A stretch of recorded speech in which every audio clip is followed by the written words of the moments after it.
I was gonna say. She didn't do the thing. All right, there we go.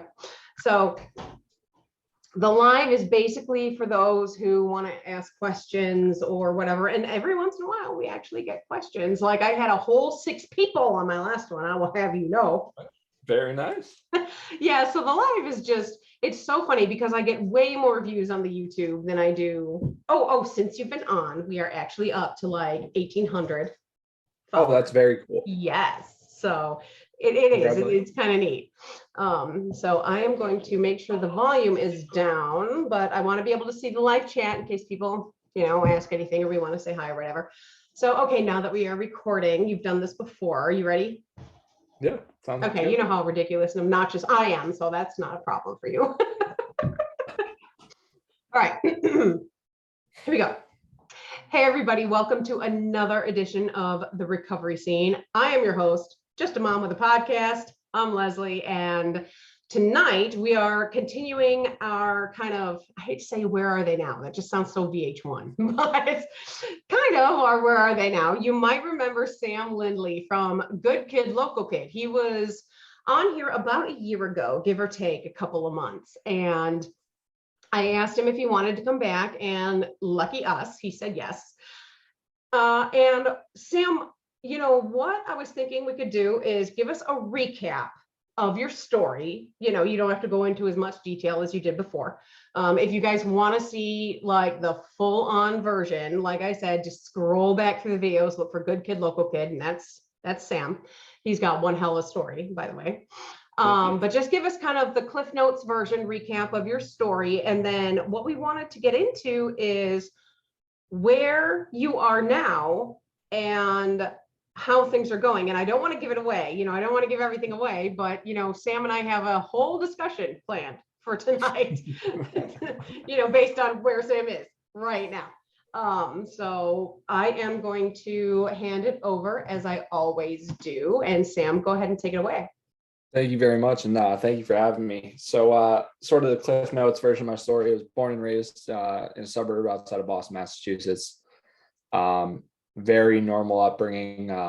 My mother is in recovery as well as my grandfather and my uncles. So it's generational, runs in the family for sure.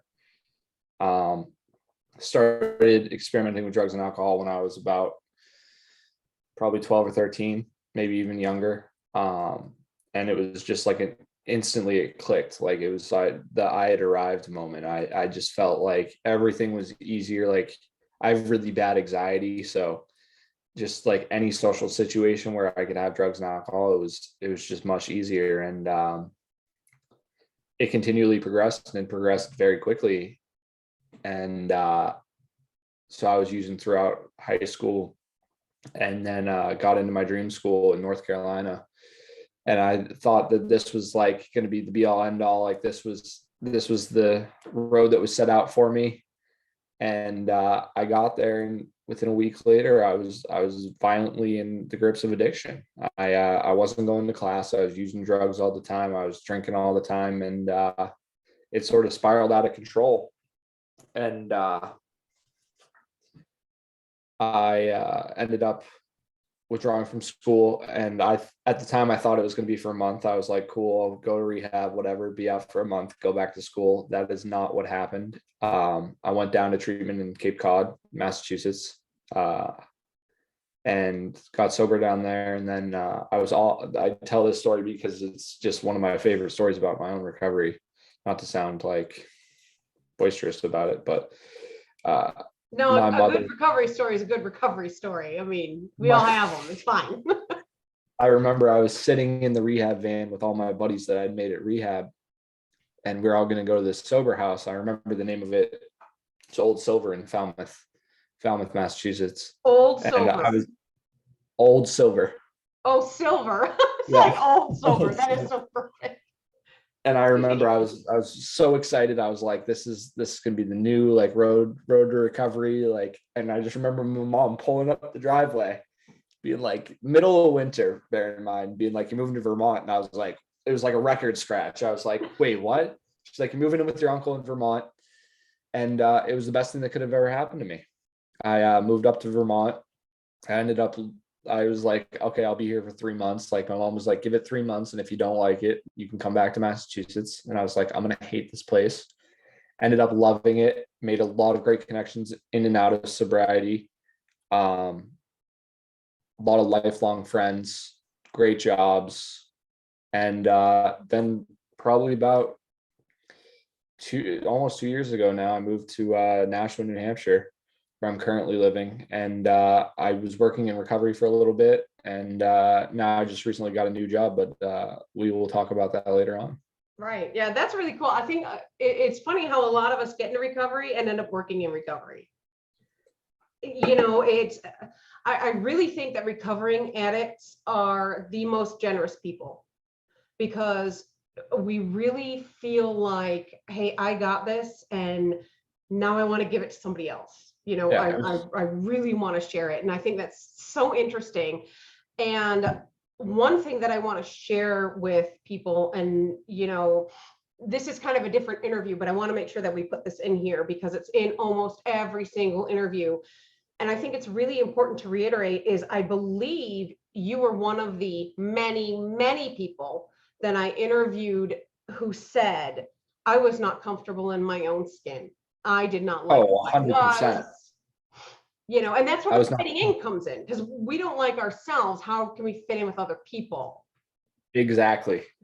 And I think that that's still something I struggle with, and we will definitely get into that. But it was definitely one of those things where even as a young child, like I can remember being like 5 years old on the playground, feeling like I'm not the same as other kids. I never knew what it was until I got the treatment, really. Right. Right. So we've been through treatment. Now, how long ago was this? How far into your recovery are you? I am 6 years sober, Wow. being sober. Yeah. Wow, that's awesome. So tell us about how things have been going in recovery. I mean, as the title says, things are good. I want to just stress that, like, everything's fine. I'm fine. But there definitely are days that are tough. Like, I work a very labor intensive job now. I'm now doing epoxy flooring, which I absolutely love. Company I work for is amazing. My boss is amazing. My coworkers are amazing, but it's really labor intensive. So it's been a lot of going to work, coming home, making dinner, going to bed. And I mean, that's not necessarily where I saw my life, but it's not necessarily a bad thing. I think I said this in the previous interview, but I had a friend who has since passed away. He said that he wanted to always live the AM radio life. He wanted just like the mellow, sort of go with the flow kind of life. And that's where I'm at right now. And it's a beautiful thing it's simplistic, but it's also, it leaves room for me to sort of explore new hobbies and do new things. And the weather's getting nicer in New England, so I'm able to go for hikes and stuff like that. Like, it was 70 degrees today. I ended up getting to go to the beach, which was super nice with my parents' dog. And it was just good reflection time. Right. Now, you know, people have this misconception like,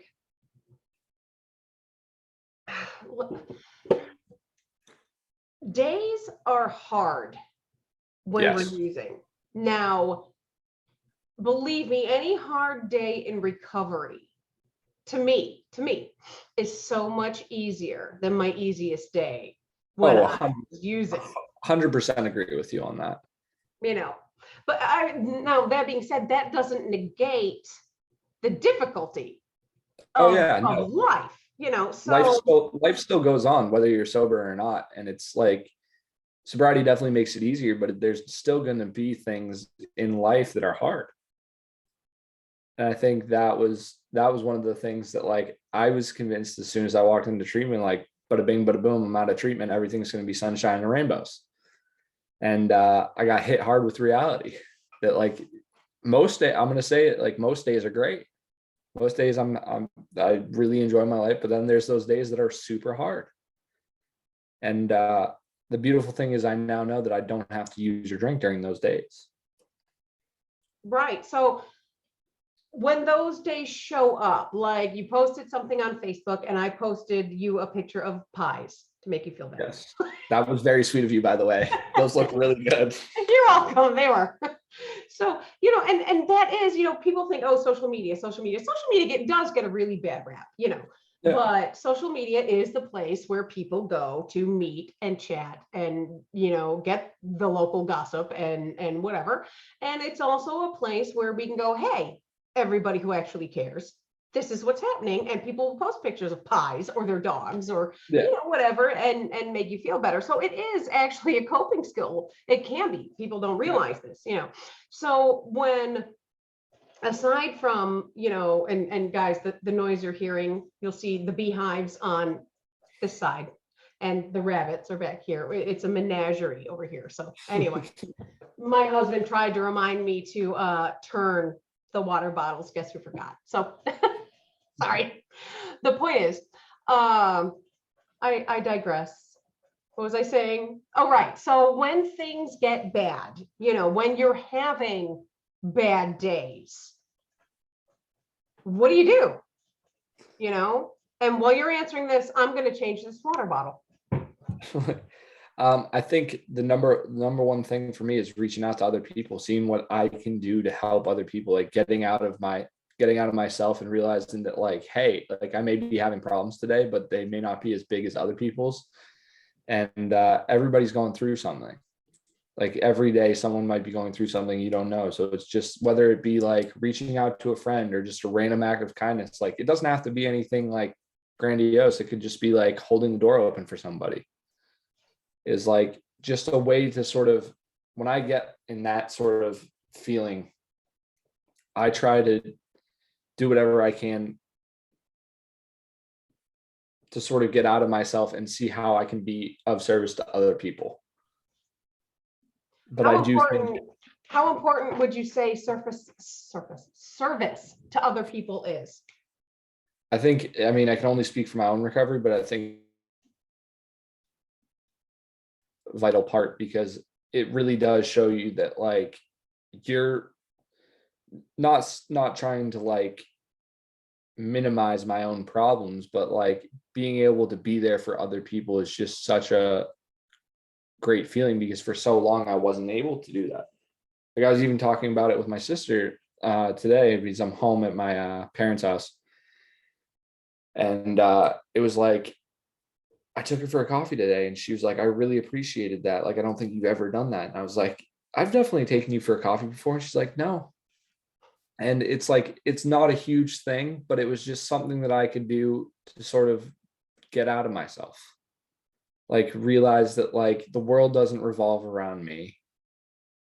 I'm not the center of the universe. And that like, even when it seems like it's not going to be okay, it is going to be okay. Because I have these tools in my tool belt that I can use each and every day. And I just got to make it through today.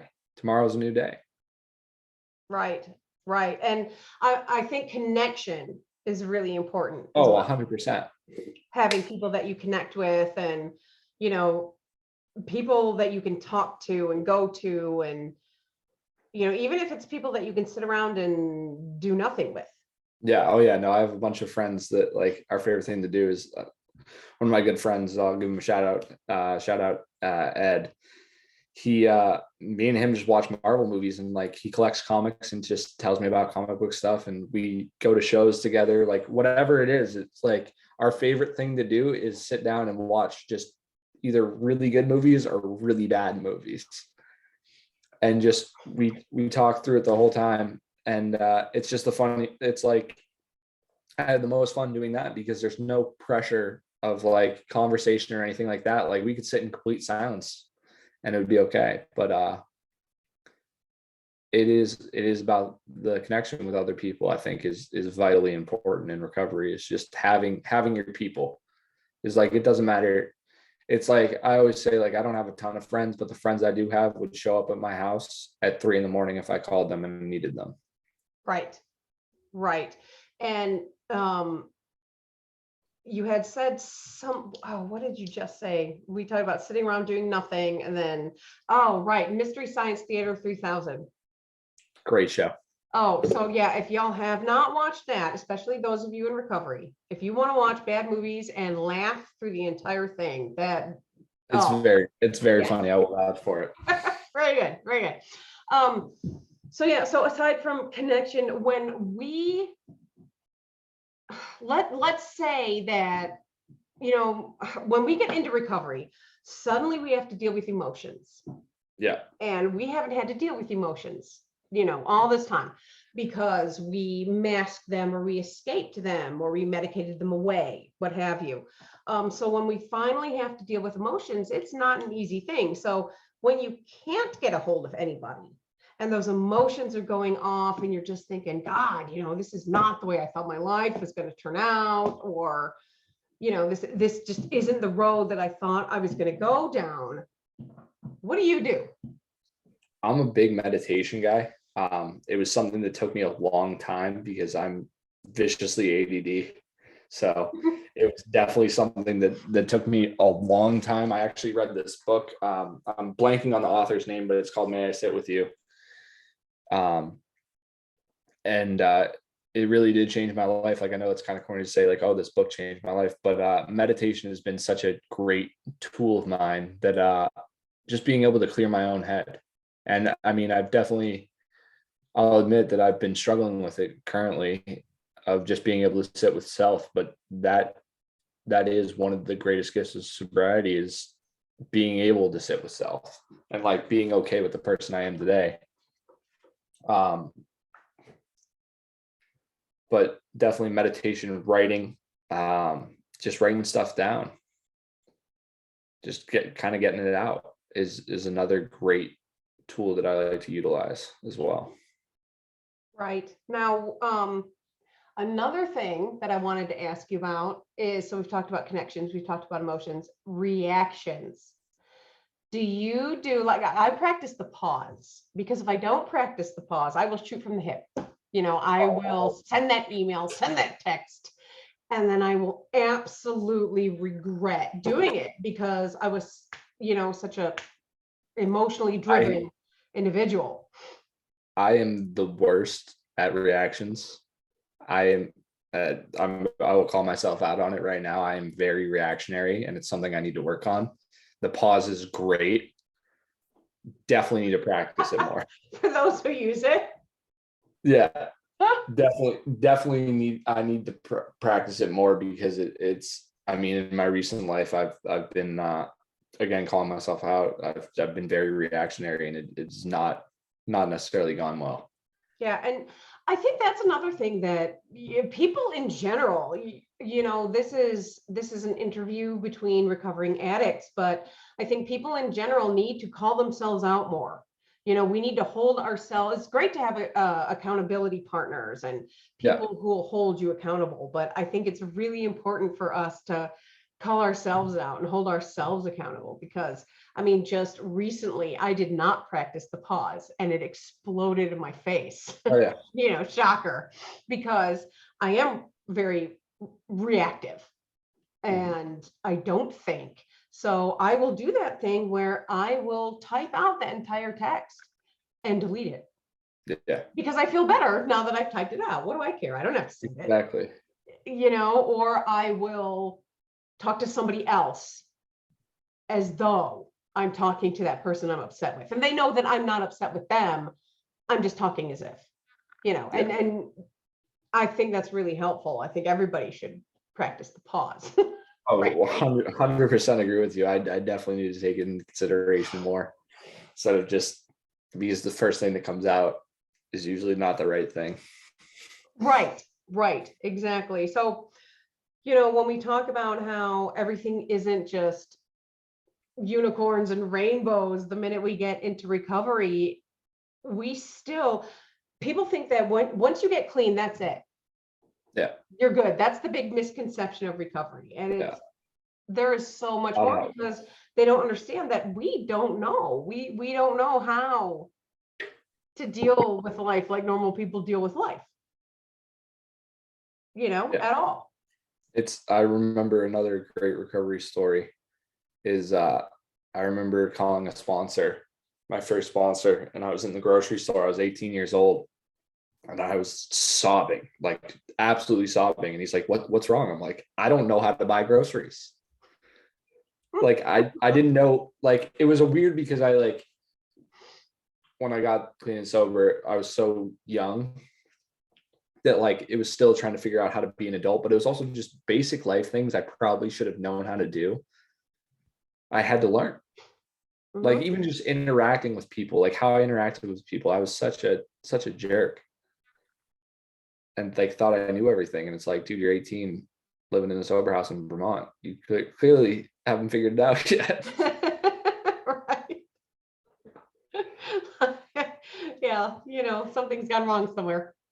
Yeah, But yeah, but and I always envy that though. I always envy that, those who are so young, because you have so much time to to learn. You're actually, or you were actually still in that, you know, age group where you're supposed to be learning this stuff, yeah.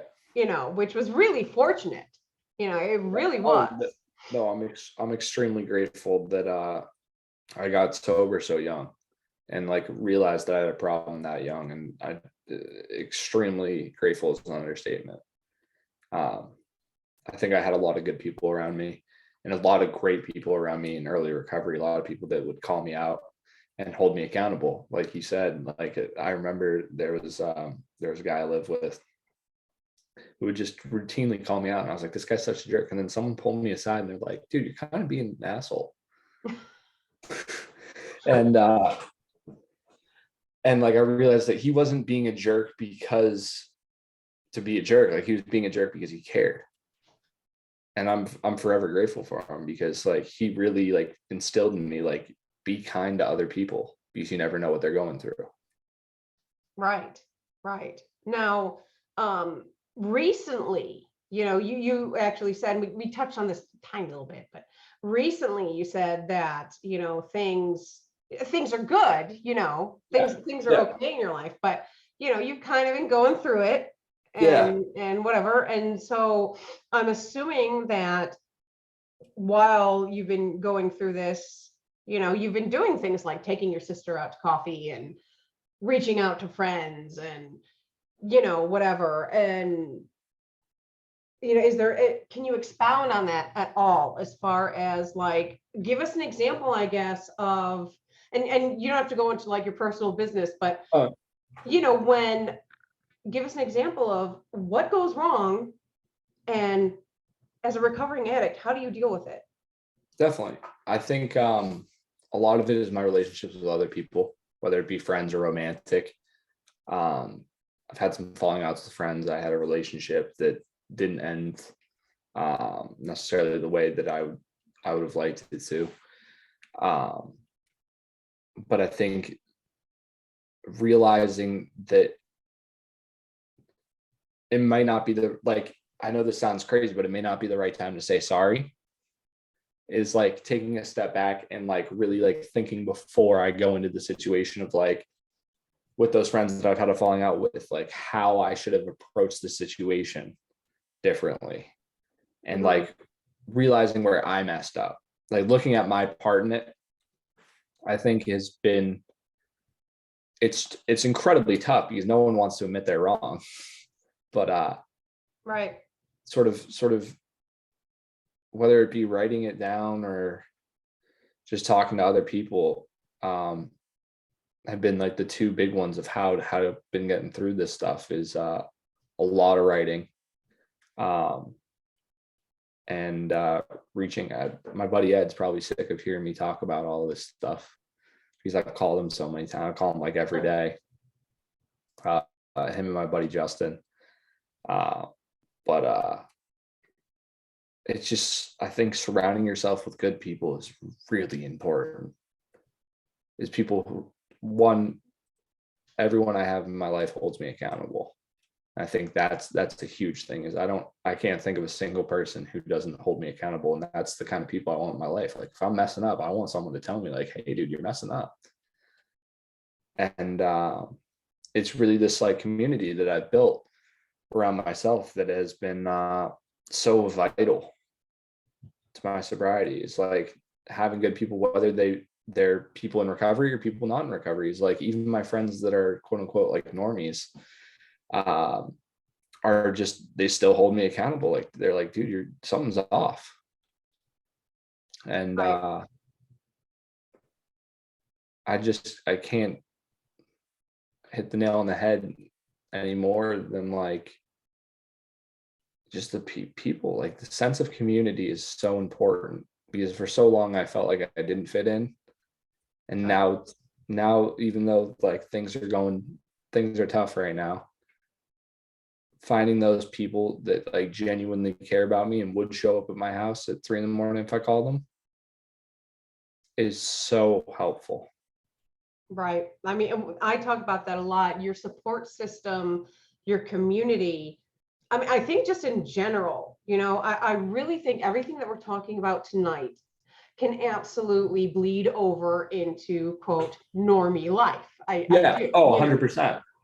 Everybody needs people that they can talk to, Yeah. and as long as, and like you said, they don't have to be in recovery, as long as they respect the fact that you are, that's what counts. And it's, yes, it's holding people accountable, but it's also people who can pick up on when something is off. Yes.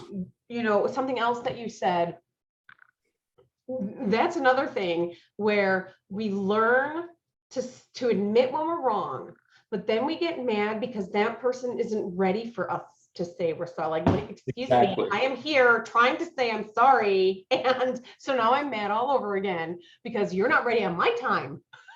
Yeah. to fix Oh it. yeah. No. And that's 100% where I've been firing at the hip is that exact situation of like me ready to like go in there and be like, you know what, I'm so sorry, I messed up, and the person's not ready to hear it. I Right. need to understand that again, the world doesn't revolve around me. And I need to understand that not everything's going to come on my time. It's not all about me. Right. Right. Like, we hear a lot, you have to let people be where they are. And we hear this regarding most of the time addicts, but it's in general, you have to let people be where they are. And if this person isn't ready for the makeup conversation yet, or maybe even now, then, and we have to be ready that we might not even be making up. We might just be clearing the air so that, Exactly. stuff isn't weird later. There might not be any making up. Um, but yeah, it's, if especially if we're in the wrong, we just have to wait. Like, when you're ready, I'm ready to, apologize and everything. But and And that's also something I had a hard time with. be okay with the fact that they may never be ready. Right. Right. And that's okay. And I think Right. that's something I have a really hard time with, because it's like as soon as like it's just instilled in me in recovery is like as soon as I mess up, I want to like go make amends and just like be like, hey, sorry, I messed up.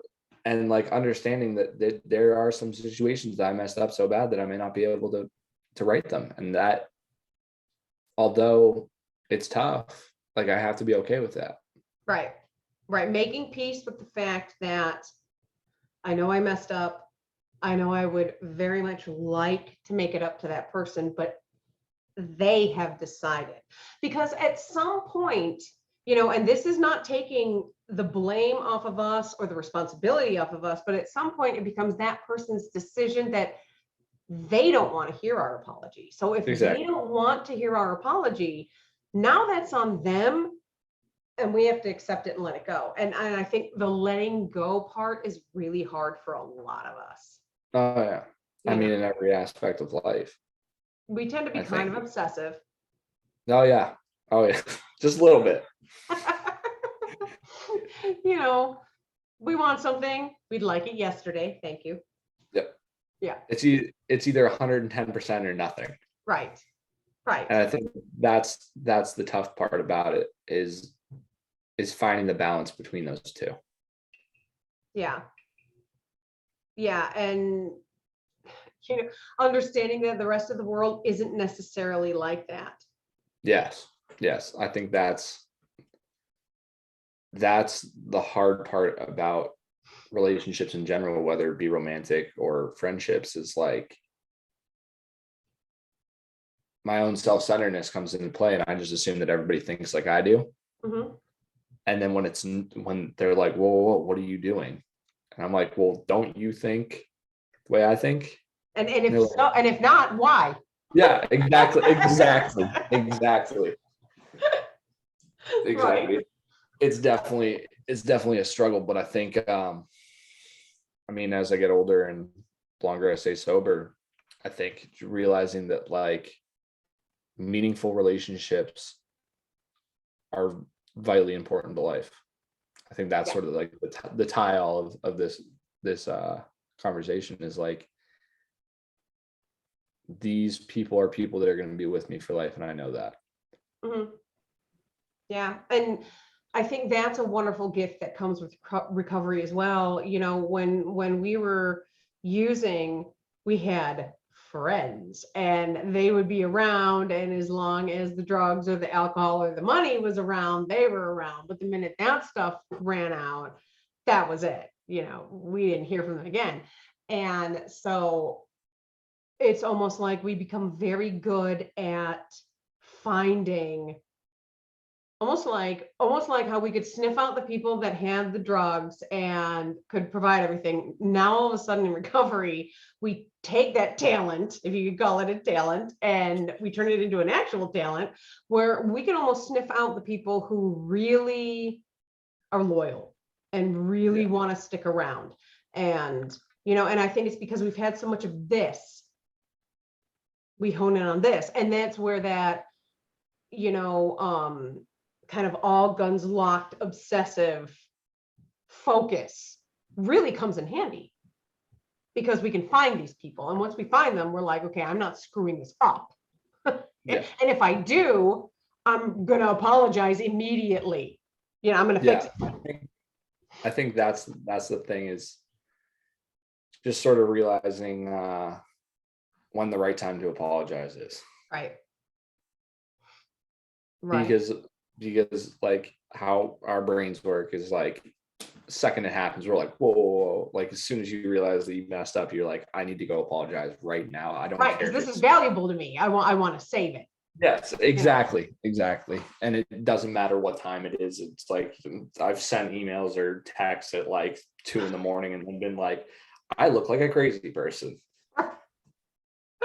Because it's like, I really don't think that somebody who hasn't been in addiction or some similar emotional capacity understands like the panic, Oh yeah, once you no, find it's something instant. good and you realize you've screwed it up. Oh yeah, no, I think that the instant panic, and it's fed into my own anxiety.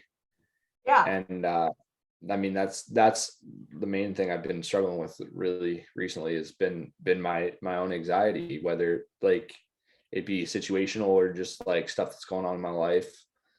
um it's sort of realizing that like not letting it control me, and realizing that like this, it's all made up in my head.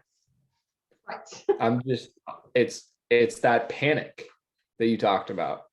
And then like the weirdest situations. I'll be getting into the work truck with guys that I've worked with for the last month. They all know me. We're all friends. And I'm freaking out for no reason. We're going to do the same thing we do every day. Mm-hmm.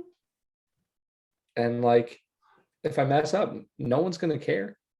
Like we're going to fix it, obviously, but like, no one's going to Right, but yell at your me. brain goes, but this time they might.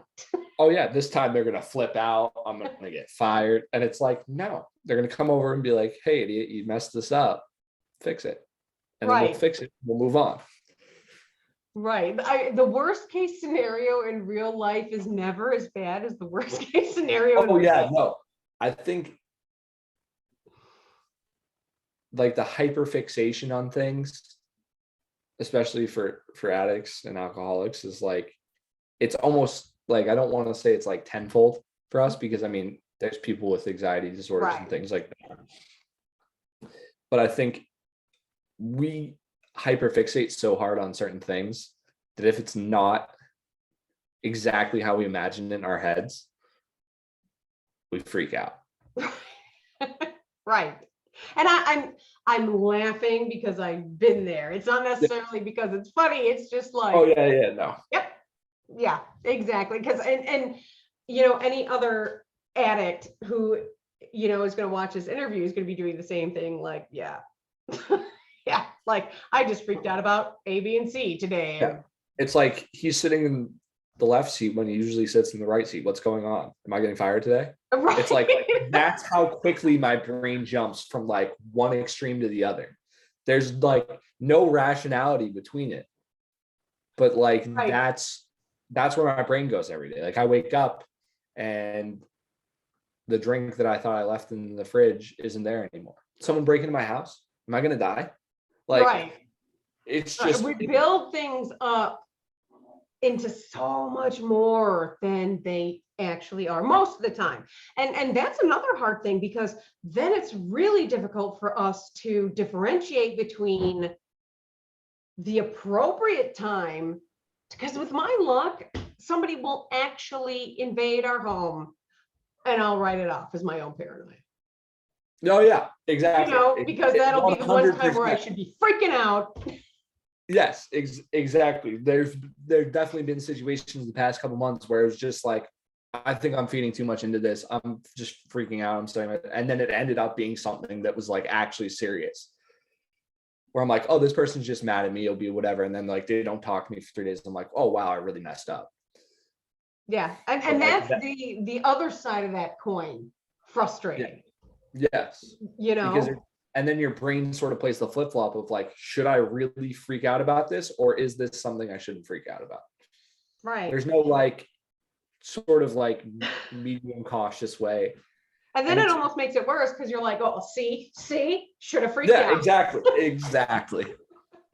So now you've just taught yourself, well, I should be freaking out about everything, because if I freak out about everything, then I won't miss anything. It's like it's really difficult, you know, like we said, people think that once an addict stops using, it's like, oh well, good, you know, you've got it all taken care of. And it's like, no, Yeah, you don't great. understand what's going on. Oh yeah, no, you got rid of the drugs and the alcohol. That's great. 100%. Congratulations. But now you got to deal with this, and this is 10 times scarier. Right. Because when I had to take a look at myself and like realize that like I'm not the person who I thought I was, and like look back at all the stuff that I've done, that was the scariest part. Like, don't get me wrong, kicking drugs and kicking alcohol, awful. Would not wish it on anybody. Right. But the scariest part was when I had to take a look at myself, because for so long I didn't like myself. And it's still something I struggle with. Mm-hmm. But it progressively gets better each day. Yeah. But that was by far one of the hardest parts of sobriety for me, was sitting down with another human being and taking a look at myself. Mm-hmm. Yeah. And having to interact with other human beings without, you know, being in an altered state, because Oh, you yeah. know, I didn't know how to fit in with you then. Yeah, The only exactly. reason It's like the extremes thing. It was either I was extremely belligerent and I fit in with you guys because you were also getting belligerent, or it was like I was sober and I didn't know how to fit in with you. So now I'm back to square one of where I'm sober and I feel alone, and I have to figure out how to not feel alone. And I mean, it's something that like it needs continuous work. And it was like I thought off the rip like I was going to get sober, and then like boom, the next day it's like I'm cool, I can talk to people. It's like, no, that's not how this works. no, takes work. you're still awkward. Yeah, oh yeah. I mean, even to this day, 6 years in, I'm still awkward. I'm still weird. Me too. But like I've learned to Never goes accept away. it. Yeah, it never goes away, but I've learned to accept it. Right, because weird and awkward is the new cool. I just want to put that out there for everybody watching. Like, awkward is the new cool. You're awkward during small talk? Cool. It's fine. So is everybody else. Like, don't worry about It's it. like I remember starting a conversation, I forget how long ago, this was, but I was like, what's your favorite breakfast cereal? And they're like, first of all, that's the coolest question I've ever been asked as like an intro question to meeting somebody. And I was like, it was just word vomit. It's super weird for me. And this was like in a professional setting. Like I remember it was and I was like, what's your favorite breakfast cereal? And he's like, so caught off guard. Mhm. But Awkward is the new cool. I'm Yeah. going with this, and I like it. yeah, I support the movement. I'm gonna make shirts. I have swag. Awkward is the new cool. Oh my gosh, there's actually there's a sweatshirt and it says, it's awesome because it says, sorry, I'm awkward. And then really small, sorry. There's something so funny about that. It's the That's little, great. sorry, that makes it Sorry. awesome. Oh, Sorry. 100%. Yeah, and it's just, I think it really all comes down to accepting yourself. Yes. It's And it's learning easier who said than you are. Yeah. We have to learn who we are first because we have no idea. Yeah. And then just going, well, okay, Sam's cool. Sam is who Sam is, and we're just gonna be okay with that. Yeah. And I mean, it's way easier said than done. Like it's something that definitely still I struggle with some days, but I mean, for the most part, it's definitely like realizing that like for the longest time, I didn't think I had anything to offer anybody. Like I didn't Right. think I had anything to offer the world, whether that be like in conversation or like being a productive member of society. Now it's like today, like I'm not living a crazy life. I'm not making millions of dollars, but I get up, I go to work, hang out with friends, go do stuff. Right. And it's like I'm cool with that today. Like that's my life and I love it. But there's definitely days that are tough. But knowing that those tough days there's better days in the future. And like Right. there's things I look forward to. And that's what I was going to ask you, wrapping up the interview, and you may have just already answered it because that was really pretty good. Thank you. So you may have blown my last question, Sam, but I was going to ask, if there's someone out there who is like, I hear what you're saying and I get it, but I guess I don't know where to start. You've had 6 years, you've had all this time to kind of get to this place. So when you were first trying to figure this out and you first figured out that, hey, this isn't all, sunshine and rainbows and stuff is going to be hard, and before you were able to catch on to meditation and all this stuff, what is the bare bones, the basic, the first thing that you employed, that you used on a crap day? Find out what you love and chase it. Regardless of what it is like go find something that you're passionate about, whether it's like drawing, painting, listening to music, going to concerts, riding a bike, like whatever it is, it doesn't matter. There's a community out there of people who like to do it too. And I think that I found that in music. And it was like, I would just go to random concerts and I'd met all these amazing people. And that's sort of how I started building my community. And it's like, you'll find other sober people there. That was the thing, is like, I'd start going to shows and I'd be like, that guy looks familiar. I've seen him somewhere. And then like, we go up to each other, we realize how we know each other. And now we're still great friends. Like, that's the cool part about it, is like, I remember, I mean, Burlington, Vermont isn't that small. It's a small city, but it's not like super tiny. But there's other people out there. I think I was so wrapped around my own mind of like, oh, I'm the only 18-year-old. I'm the only kid that likes hardcore music, or I'm the only kid that like watches anime. You'll meet, like, I started going to conventions, just started joining Facebook groups, like social networking with people. And like, I found other people that have the same interest in me who are sober. It's like, you're not alone. And I think that was, if I could go back and tell 18-year-old me that like, you're going to meet people, you're going to meet lifelong friends. that are in the same stuff as you and also sober, like, I just want to shake them and tell them that. Because for so long I thought, like, I'm never going to meet another person who got sober at 18. I'm never going to meet someone who likes hardcore music who's sober. I'm never going to meet someone who's in anime who's also sober. I'm never going to meet anybody who does action sports who's sober. It's like, I've met all those people. It's just, it takes time, but you got to stick with it. Yeah. It's like when they say like attracts like. Yeah. You will attract your people. They will find you somehow. Exactly.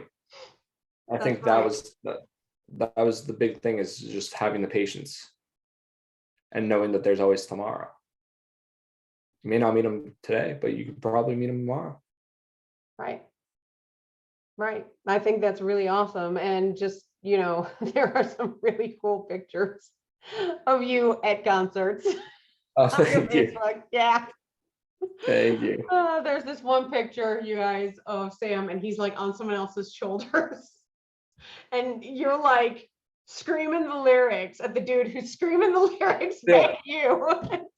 Pretty awesome. So yeah, life doesn't stop being fun, because exactly. we get sober. I think that's another huge takeaway from this, is like, you get sober, you can do anything you want, just don't drink and use drugs. Right. Like, I go to concerts that are in bars, I go to events, stuff like that. Like, I go to parties. I'm an average 24-year-old dude. I do what 24-year-old dudes do. I just don't drink and use drugs. Right. And I think that's the thing, again, that I wish I could tell myself when I was getting sober, was like, dude, life's going to go on. You're still going to be able to do things. Yeah. It may take time, but you'll be able to do things. Yeah. It's like, we're so afraid. I mean, like I said, it's amazing to me, you and all the other young people out there who found sobriety early. I was in my late 30s. And yeah. And, I think it's that fear that somehow I'm missing out on something that keeps us tethered to this, and even though, some of us might give up drugs, it's like, oh, but I still have to drink, because otherwise nothing's going to be fun ever again anymore. And it's like, no, you can actually go dancing, because I remember thinking, I had to be wasted. Yeah, no, it's way more fun and awkward when you're not. And what did we say about awkward? It's the new cool. That's right. It's great. I love embarrassing my friends who, like, will go out to bars and stuff and like go dancing and whatever. And as long as, like, I got my own car, my own exit plan, like, we're good to go. I just want you to know that when this gets uploaded to YouTube, I have the name of this interview. Yes, I'm glad. I love it. Awkward is new cool. Love it. I cannot wait. Oh my God, Sam, thank you so much. This was fantastic. I'm so glad that, you were, and, I'm doing these things where I'm having roundtables where I kind of come up with a question like, what do you think of medically assisted treatment? Or, what do you think of the term body brokers? Or what do you think of this or that, or anything that has to do with recovery? And, I will definitely get with you to be on one of our roundtables. So you guys will get to see Sam again. It's all you young ladies, you will get to see Sam again. So don't worry. If you guys have any questions or comments for Sam, you can leave them on the live. I will definitely post it on Facebook. You can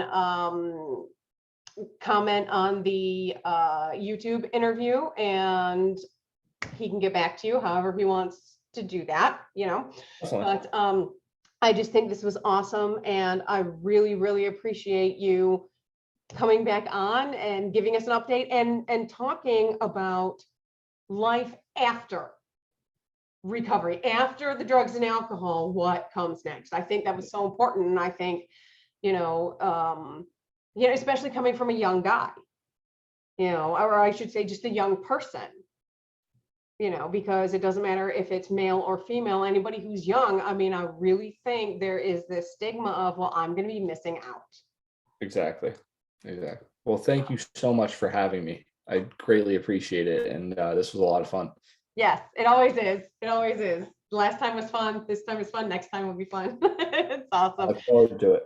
And so that's going to do it for this episode of The Recovery Scene. I'm just a mom of the podcast, Leslie. And remember 2 things this time. The first one, addiction isn't pretty, but recovery is beautiful. And second of all, awkward is the new cool. New cool. And we'll see you next time.